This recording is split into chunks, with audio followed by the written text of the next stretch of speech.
बिस्मिल्लाहिर्रहमानिर्रहीम। ये index number chapter का हम क्वेश्चन नंबर 5.24 से लेकर 5.27 तक इन पर बात करेंगे। इन सारे क्वेश्चंस के अंदर एक नया मेथड है जिसका नाम है चेन बेस्ड मेथड, या इसे यूँ कह लें कंप्यूटेशन ऑफ चेन इंडाइसेस। तो ये चेन बेस्ड मेथड क्या होता है इसको हम थोड़ा देख लेते हैं पहले। हाँ, लेकिन हमारे पेपर में और हमारे प्रैक्टिकल में इस तरह के न्यूमेरिकल आते हैं, तो हमें न्यूमेरिकल कंप्यूटेशन आनी चाहिए लाजमी। चेन बेस्ड मेथड क्या होता है ये कोशिश करते हैं कि हम इसे इसे समझ लें। इस पर थोड़ी सी मैं बात करूँगा। तो इस मेथड पर बात करने से पहले हमें ये चाहिए कि जब हमने इस चैप्टर का स्टार्ट लिया था और सबसे पहला लेक्चर था, उस लेक्चर को हमें देखना चाहिए। मैं इधर दिखा देता हूँ, फिर भी आपको मेरे पास मौजूद है। ये देखिए, सबसे पहले लेक्चर में क्वेश्चन नंबर 5.20 किया गया था। यहाँ पर ईयर दिए हुए थे और साथ रिटेल प्राइसेस थी। इन ईयर में से सबसे पहले ईयर को बेस्ड कहा गया था और लिहाजा बेस के सामने की प्राइस को पी नॉट कह दिया गया था। और यहाँ इस क्वेश्चन के अंदर हमने प्राइस रिलेटिव मालूम किए थे। तो प्राइस रिलेटिव कैसे मालूम किए थे कि हमने जो ये सारी प्राइसेस हैं, यानी हर ईयर के सामने जो प्राइस है, इन सारी प्राइसेस को बारी बारी डिवाइड किया था बेस टाइम की प्राइस से। यानी इस सारे डेटा को हमने 14.95 से डिवाइड किया है। तो क्योंकि ये जो और देखिए ये थर्ड कॉलम के अंदर ये जो हमने चीज़ें हासिल की हैं ये प्राइस रिलेटिव है। तो प्राइस रिलेटिव कैसे हासिल किया है कि आपने ऊपर जो जो चीज़ रखी है ना वो करंट टाइम की प्राइस रखी है, लेकिन नीचे बेस टाइम की प्राइस है। ऊपर देखिए ये 104, इधर भी ये है कि ऊपर क्या है, करंट टाइम की प्राइस है और नीचे बेस टाइम की प्राइस है। यानी ये जितने भी हमारे इंडेक्स नंबर आए हैं इस तीसरे कॉलम के अंदर, इन सारों के अंदर हम ये बोलेंगे कि इन सब के अंदर जो बेस टाइम है वो फिक्स है। बेस टाइम फिक्स है क्योंकि सब के नीचे 14.95 आ रही है, और 14.95 क्या है, ये बेस टाइम की प्राइस है। तो हम ये कहेंगे कि ये जो इंडेक्स नंबर आए हैं ये फिक्स बेस मेथड के ज़रिए आए हैं, या इन्हें कहेंगे कि फिक्स बेस इंडेक्स नंबर्स। जबकि इसी लेक्चर के अंदर, यानी जो सबसे पहला लेक्चर था, वहाँ पर मैंने एक चीज़ और भी आपको कही थी कि एक चीज़ होती है लिंक रिलेटिव। लिंक रिलेटिव में ये होता है कि हम जो करंट टाइम की प्राइस होती है उसको एक टाइम पहले की प्राइस से डिवाइड करते हैं। यानी अगर मुझे इस आखिरी सेल का लिंक बनाना पड़े तो मैं 16.53 ऊपर रखूंगा, लेकिन नीचे 14.95 नहीं आएगा, बल्कि 16.53 से एक वक्त पहले ये 16.28 ये नीचे आएगा। इसी तरह से जब 16.28 के सामने मुझे लिंक बनाना पड़ेगा तो उस सूरत में मैं ये करूँगा कि 16.28 क्योंकि अब करंट हो जाएगा तो 16.28 को मैं ऊपर रखूँगा और इसे नीचे क्या रखूँगा, एक वक्त पहले 15.65। यानी लिंक रिलेटिव के अंदर ये होता है कि नीचे वाली चीज़ साथ साथ बदलती रहती है, वो फिक्स नहीं होती है। जिस सेल में मौजूद होते हैं उससे एक सेल पहले वाली जो प्राइस है वो नीचे आती है। तो लिहाजा लिंक रिलेटिव के अंदर हम ये बोलेंगे कि हमारी नीचे वाली प्राइस फिक्स नहीं है, यानी हमारी बेस जो है वो फिक्स नहीं है। तो अब ये जो मेथड है हमारा, जो मेन अभी मैं सबसे पहले जो क्वेश्चन में आज करना है, चेन बेस्ड मेथड, ये क्या है, इसमें ये होगा कि वो ये कहते हैं कि अभी मैंने दो मेथड्स का नाम लिए हैं। अभी मैंने एक कहा है कि लिंक रिलेटिव जिनके अंदर बेस बदलती रहती है, और दूसरा मैंने नाम लिया था फिक्स बेस मेथड जिसके अंदर बेस फिक्स होती है, बेस एक ही होती है। तो ऐसा अमल जिसमें हम लिंक रिलेटिव की मदद से फिक्स बेस इंडेक्स नंबर हासिल करते हैं वो अमल कहलाता है चेन बेस मेथड। तो बस ये इतना ही कहूँगा इसके ऊपर मैं। अब हम क्वेश्चन देखते हैं अपना। देखिए ये 5.24 से लेकर 5.27 और हमारी तीन एग्जांपल्स भी हैं, उन सब के अंदर ही हमें चेन इंडाइसेस मालूम करने हैं। लेकिन यहाँ पर हमारे पास सबसे पहले हमारे पास ये समझ लें कि दो मेन केसेस हैं हमारे यहाँ पर। हमारे पास मसला ये है कि हमें टेबल के अंदर ईयर तो देंगे, जो भी टेबल होगा वहाँ टाइम तो होगा, और साथ में कमोडिटीज़ होंगी। देखिए ये जितने भी टेबल हैं सब के अंदर ईयर भी हैं और कमोडिटीज़ दी हुई हैं। लेकिन इधर ये जो टेबल है इनके अंदर डिफरेंस है। डिफरेंस ये है कि देखिए जो 5.24 का टेबल है इसके ऊपर जो जो अंदर वैल्यूज़ हैं, इन वैल्यूज़ के बारे में ऊपर लिखा गया है कि एवरेज प्राइसेस, यानी जो टेबल के अंदर ये जो वैल्यूज़ दी हुई हैं ये किन की हैं, ये प्राइसेस की हैं। इन वैल्यूज़ का नाम ऊपर लिखा गया है प्राइसेस। तो लिहाजा 5.24 के अंदर जो डेटा दिया गया है वो प्राइसेस का है। प्राइसेस देकर उन्होंने हमें यह कहा है कि हम क्या करें, चेन बेस्ड मेथड अप्लाई करें या चेन इंडेक्स मालूम करें। जबकि क्वेश्चन नंबर 5.25 के अंदर भी बज़ाहिर तो टेबल जो है वो ऊपर वाले टेबल जैसा ही है, लेकिन यहाँ जो अंदर वैल्यूज़ दी हैं ये वैल्यूज़ प्राइसेस नहीं है। मालूम तो हमने चेन इंडेक्स ही करने हैं, लेकिन ये टेबल के अंदर जो वैल्यूज़ दी हुई हैं ये प्राइसेस नहीं है, बल्कि ऊपर आप गौर से पढ़िए तो वो ये कह रहे हैं कि construct the chain indices for the following data for price relatives. तो कह रहे हैं कि आपको जो डेटा दिया गया है ये प्राइस रिलेटिव का है। लिहाजा इस टेबल के अंदर यानी 5.24 के अंदर जो टेबल है इसके अंदर ये जो वैल्यूज़ लिखी हुई हैं ये प्राइसेस नहीं है, बल्कि ये प्राइस रिलेटिव है। तो इन दोनों टेबल में बड़ा फ़र्क है। जो ऊपर का टेबल है वहाँ पर डेटा प्राइसेस का है, जबकि इस नीचे वाले डेटा में डेटा प्राइस रिलेटिव्स का है। तो अब यह है कि मालूम तो दोनों में चेन इंडेक्स करने हैं, लेकिन इस काम में थोड़ा सा डिफरेंस होगा। ज़्यादा काम सेम है लेकिन एक थोड़ा सा फ़र्क होना है, वो फ़र्क भी हम बात करेंगे। लेकिन दोनों में कॉमन चीज़ क्या है वो पहले बात करते हैं। इन दोनों, इस ऊपर वाले टेबल में भी और नीचे वाले टेबल में भी, चाहे प्राइसेस दी जाएँ या चाहे प्राइस रिलेटिव दिए जाएँ, हमने इन दोनों टेबल में याद रखना है कि सबसे पहले हमने जो हमारा स्टेप नंबर 1 होगा, हमने लिंक रिलेटिव बनाने हैं। ठीक है, ऊपर वाले टेबल में भी जहाँ प्राइसेस दी हैं वहाँ पर भी हम लिंक रिलेटिव बनाएंगे, और जहाँ प्राइस रिलेटिव दी हैं नीचे टेबल में वहाँ पर भी हमने बनाने लिंक रिलेटिव ही हैं, क्योंकि चेन इंडेक्स या चेन इंडाइसेस के लिए लिंक रिलेटिव सबसे पहले शर्त है कि उन्हें सबसे पहले बनाने होते हैं। तो मैं ये करता हूँ, मैं क्वेश्चन नंबर 5.25 करूँगा, और अगर ये में आ जाए तो ऊपर वाला क्वेश्चन भी हम आराम से अटैम्प्ट कर लेंगे। तो इसको मैं यहाँ लिखता हूँ। देखिए ये ऊपर का टेबल वही है जो बुक में दिखा रहा था मैं, एज इट इज़ मैंने वैल्यूज़ लिख दी हैं, ये से लिखी हैं ताकि मुझे काम ज़रा यहाँ आसानी हो जाए बात करने में। अभी मैं आपको ये कह रहा था कि हमने ये जो वैल्यूज़ हमें दी हैं इन वैल्यूज़ की मदद से लिंक रिलेटिव बनाने हैं। तो मैंने ऐसे ही किया है कि नीचे टेबल बनाया है, और इस टेबल की हमने अब ये नीचे खुद बनाने हैं लिंक रिलेटिव। तो लिंक रिलेटिव बनाने में ऐसा करेंगे आप कि आप ईयर ऐसे लिखेंगे। सबसे पहले आप शुगर के नीचे ये जो 4 वैल्यूज़ लिखी हैं इन 4 वैल्यूज़ के लिंक रिलेटिव बनाएंगे। ठीक है, तो शुगर के जब आप लिंक रिलेटिव बना रहे होंगे उनका कोई ताल्लुक नहीं है इन बाकी डेटा के साथ। तो वो ये करेंगे कि मैं इसमें सबसे आखिरी जो सेल है ना, ये शुगर के नीचे ये 109 है, इससे बात स्टार्ट करता हूँ। तो मैंने अभी आपको बताया था कि लिंक रिलेटिव बनाने का तरीका ये होता है कि हम करंट प्राइस, जो करंट टाइम की प्राइस होती है उसे एक टाइम पहले की प्राइस से डिवाइड करते हैं।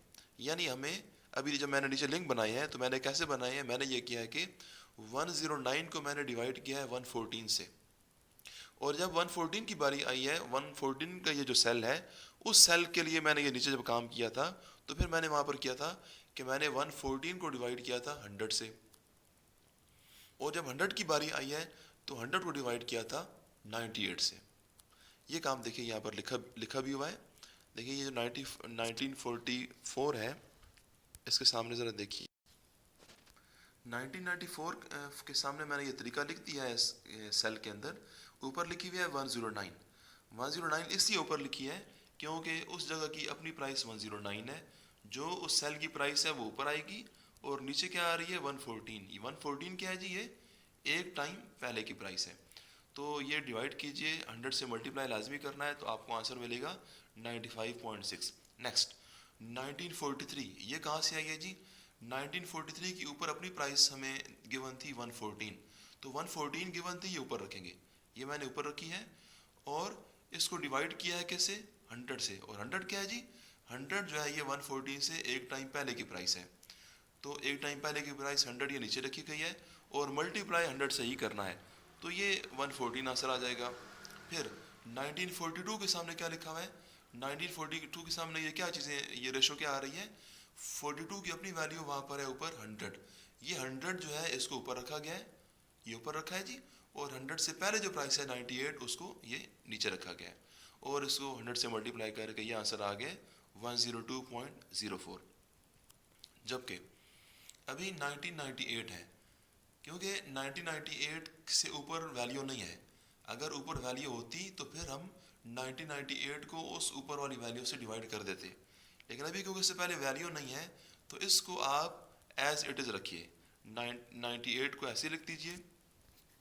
अच्छा, फिर अब गुर की बात कीजिए। गुर में भी यही काम करना है जी।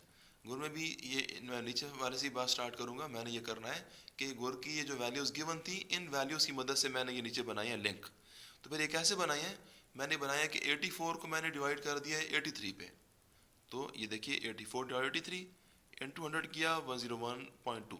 फिर 83 की बारी आई तो मैंने 83 को डिवाइड कर दिया है 82 से। तो ये देखिए 83 और 82 इंटू 100 101.2।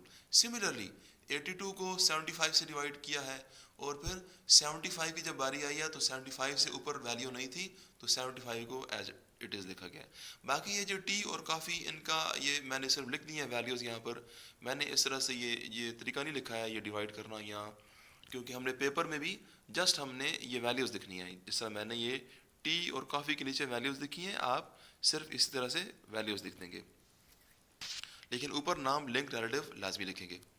अच्छा, अब ये हमने ये जो काम किया है, ये जो 4 कॉलम बने हैं हमारे, ये शुगर, गुड़, टी और कॉफ़ी, इनके नीचे जो ये वैल्यूज़ हैं, ये सारी वैल्यूज़ कहलाएंगी लिंक रिलेटिव। लिंक रिलेटिव आपने लाजमी बनाने हैं। इसके बाद ये है कि अब हमने ये करना है कि 1941 के सामने ये जो 4 वैल्यूज़ आ रही हैं 98, 75, 82 और 99, इन चारों वैल्यूज़ की हमने लेनी है एवरेज। अब एवरेज आपको पता है, इससे पहले लेक्चर जो था उसमें हमने देखा है कि एवरेज की हमने 3 तरह के काम किए थे। अरिथमेटिक मीन भी मालूम कर सकते हैं आप ज्योमेट्रिक मीन भी मालूम कर सकते हैं, और मीडियन भी। तो आप इन 4 वैल्यूज़ का अरिथमेटिक मीन भी ले सकते हैं। मैंने यहाँ पर अरिथमेटिक मीन लिया है, तो लेकिन आप इनका ज्योमेट्रिक मीन भी ले सकते हैं और मीडियन भी ले सकते हैं। और बाज़ औक़ात पेपर में ये पाबंदी लगा देते हैं कि भाई आप ज्योमेट्रिक मीन लीजिए या अरिथमेटिक मीन ही लीजिए। तो अभी मैं पहले अरिथमेटिक मीन की बात करता हूँ। आपको पता है अरिथमेटिक मीन, इससे पहले लेक्चर में भी ऐसा ही केस था, लेकिन वहाँ पर लिंक रिलेटिव नहीं थे, वहाँ पर प्राइस रिलेटिव थे। ठीक है, तो अभी जो काम आपने उस लेक्चर में प्राइस रिलेटिव के साथ किया था, वही काम अब आप लिंक रिलेटिव की इन वैल्यूज़ के साथ करेंगे।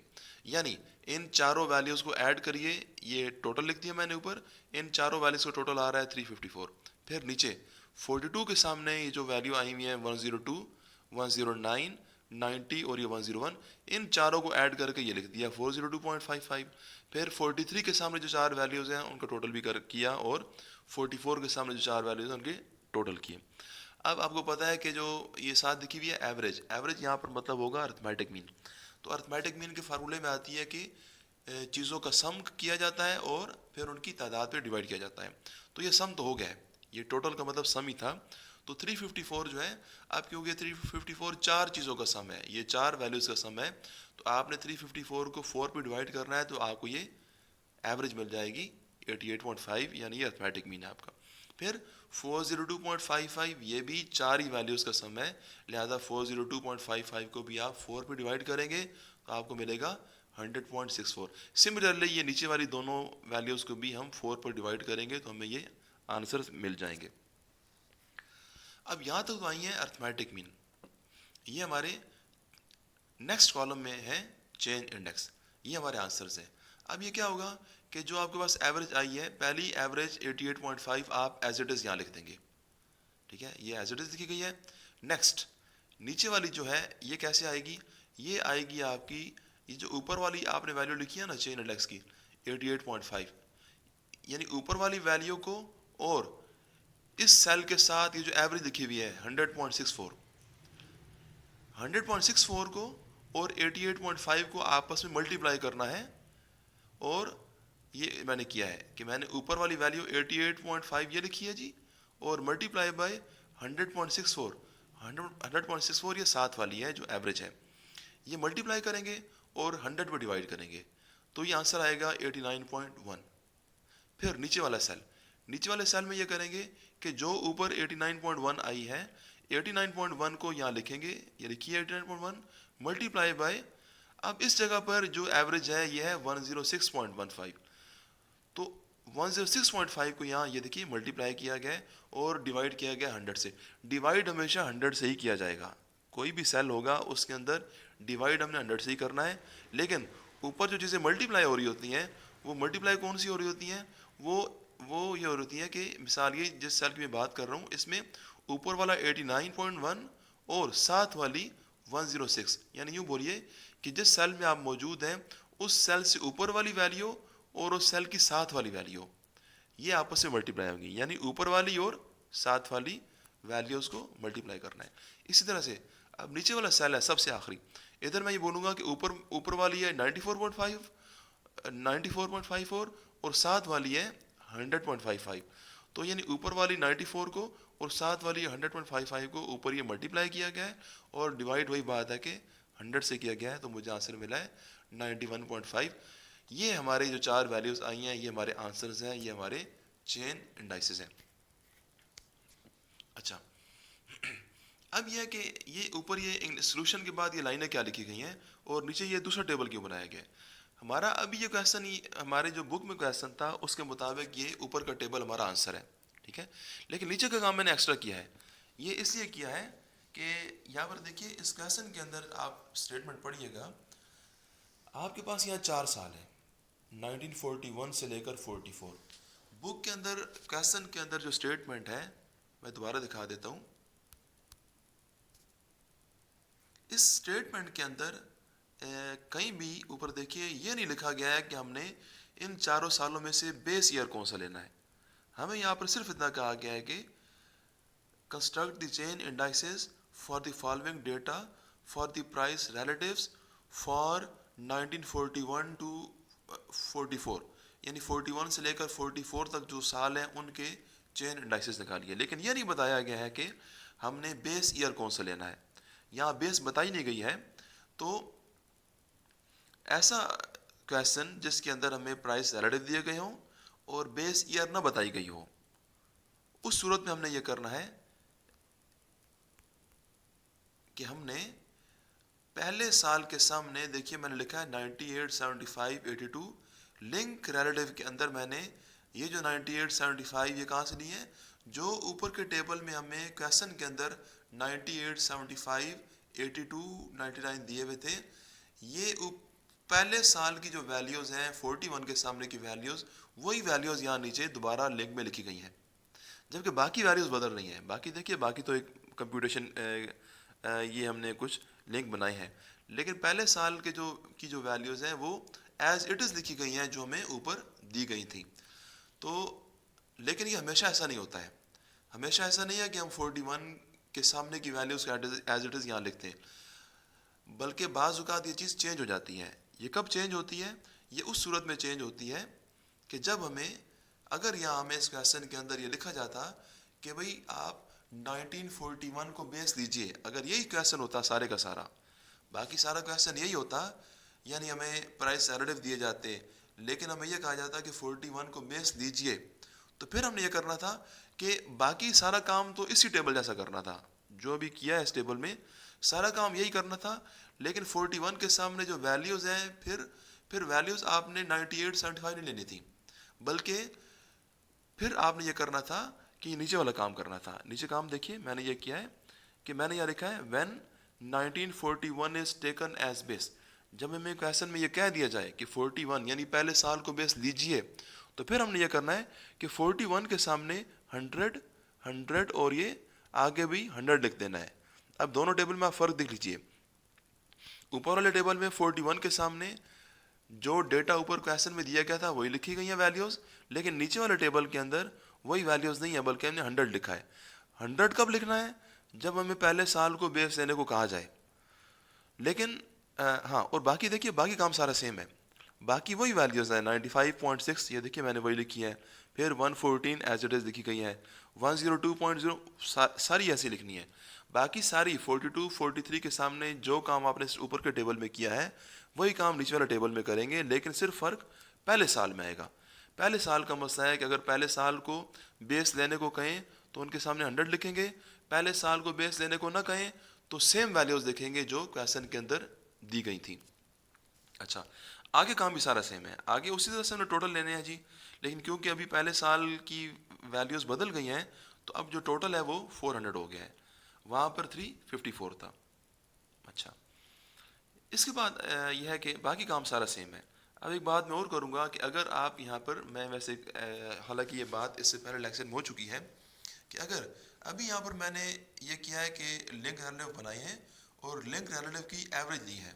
एवरेज मीन मैंने यहाँ पर अर्थमेटिक मीन लिया है। अगर आपको पेपर में ये कह दिया जाए कि भाई लिंक रिलेटिव के ज्योमेट्रिक मीन लीजिए, तो फिर ज्योमेट्रिक मीन आप इससे पहले का लेक्चर देख लीजिएगा। ज्योमेट्रिक मीन हमने कैसे लिया था, वो ये लिया था कि अगर मुझे 1941 के सामने की जो चार वैल्यूज़ है इनके ज्योमेट्रिक मीन लेने पड़े तो मैं इन चारों वैल्यूज़ को आपस में मल्टीप्लाई करूँगा और पावर में 1/4 लूँगा। इनकी पावर में यानी पहले मल्टीप्लाई करूँगा और मल्टीप्लाई करके जो आंसर आएगा उस आंसर की पावर लूँगा 1/4, क्योंकि ये 4 वैल्यूज़ हैं। सिमिलरली नीचे के जो 42 के सामने वैल्यूज़ हैं इन चारों वैल्यूज़ को भी मल्टीप्लाई करूँगा और उसकी पावर और मल्टीप्लाई करके जो आंसर आएगा उस आंसर की पावर ली जाएगी 1/4। अगर हमें ज्योमेट्रिक मीन लेने को कहा जाए, यानी फिर हम एवरेज इस तरह नहीं बनाएंगे बल्कि एवरेज की जगह यहाँ लिख देंगे ज्योमेट्रिक मीन, और ज्योमेट्रिक मीन फिर थोड़े से इनसे डिफरेंट आएंगे यकीनन। जब ज्योमेट्रिक मीन आ जाएंगे तो आगे चेन इंडेक्स बनाने का काम सेम होगा, यानी जो पहले ज्योमेट्रिक मीन आएगा उसको आप एज इट इज देखेंगे। नेक्स्ट फिर ये होगा कि जिस सेल में मौजूद होंगे उस सेल से ऊपर वाली और साथ वाली उनको मल्टीप्लाई कर देंगे और 100 से डिवाइड कर देंगे तो हमें वहाँ का चेन इंडेक्स मिलता रहेगा। ये देखिए चेन है, चेन मीन कि ये एक जुड़ी हुई है। अगर हमारे पास 88.5 हमें ना पता हो ना तो फिर ये नीचे वाले सेल का इंडेक्स नहीं आ सकता है। क्यों नहीं आ सकता है कि इस सेल का इंडेक्स तब आएगा जब ऊपर वाला होगा, तो क्योंकि ऊपर वाला इंडेक्स और ये साथ वाला एवरेज मल्टीप्लाई होती है तब आता है। ध्यान रखिए चेन वाइज काम है, एक सिरे से शुरू होगा और तरतीब वार चल के अंत तक जाएंगे। अच्छा, इसमें एक बात और करनी है कि मैं दोबारा आपको दिखाता हूँ आपकी बुक का जो क्वेश्चन है। देखिए अब ये तो थी प्राइस रिलेटिव पर मैंने क्वेश्चन किया है। ये ऊपर का जो क्वेश्चन है यहाँ पर प्राइसेस गिवन है। इसमें आप देखिए आपने काम ठीक करना है पहले कि हम इस मेथड के अंदर चेन इंडाइसेस से मालूम करने हैं। आपके ईयर जो है वो रोज़ में होने चाहिए और कमोडिटीज के नाम कॉलम से होने चाहिए। क्वेश्चन नंबर 5.25 में तो अच्छी बात है कि ईयर रोज़ में थे, लेकिन ऊपर जो है ईयर, ये हमें पहले इस डेटा को ठीक करना है। हमने ईयर कॉलम में नहीं, हमें ये ईयर रोज़ में लाने हैं और ये रोज़ में लिखी हुई चीज़ें कमोडिटीज इनको कॉलम में लेकर जाना है। तो आपको तरीका पहले भी बताया है, इससे पहले लेक्चर में आपको बताया था कि जब हम कॉलम की चीज़ें रो में लाते हैं तो फिर हम पूरे डेटा को चेंज करते हैं। यानी इस डेटा का जो पहला कॉलम है उसको फिर पहली रो बना देंगे और इसी तरह से आगे जो कॉलम है फिर उनको भी रोज़ बना देंगे। ये आप इससे पहले लेक्चर में देखिएगा मैंने इस तरह से डेटा को अरेंज किया है। बहरहाल चेन इंडेक्स के क्वेश्चन में भी सबसे अहम बात यह है कि हमने ईयर ऊपर नहीं लिखने हैं बल्कि ईयर को रोज़ में लिखना है। फिर यह है कि ये तो बात ही ना, अभी प्राइस रिलेटिव थे तो मैंने आपको बताया कि ये तरीका था। ऊपर है प्राइसेस। प्राइसेस में ये मसला नहीं है। प्राइसेस में चाहे आपको पहला साल बेस ईयर लेने को कहें या ना कहें, हमने पहले साल के सामने 100 ही लेना है, बाकी सारा काम सेम है जो हमने अभी प्राइस रिलेटिव में देखा है।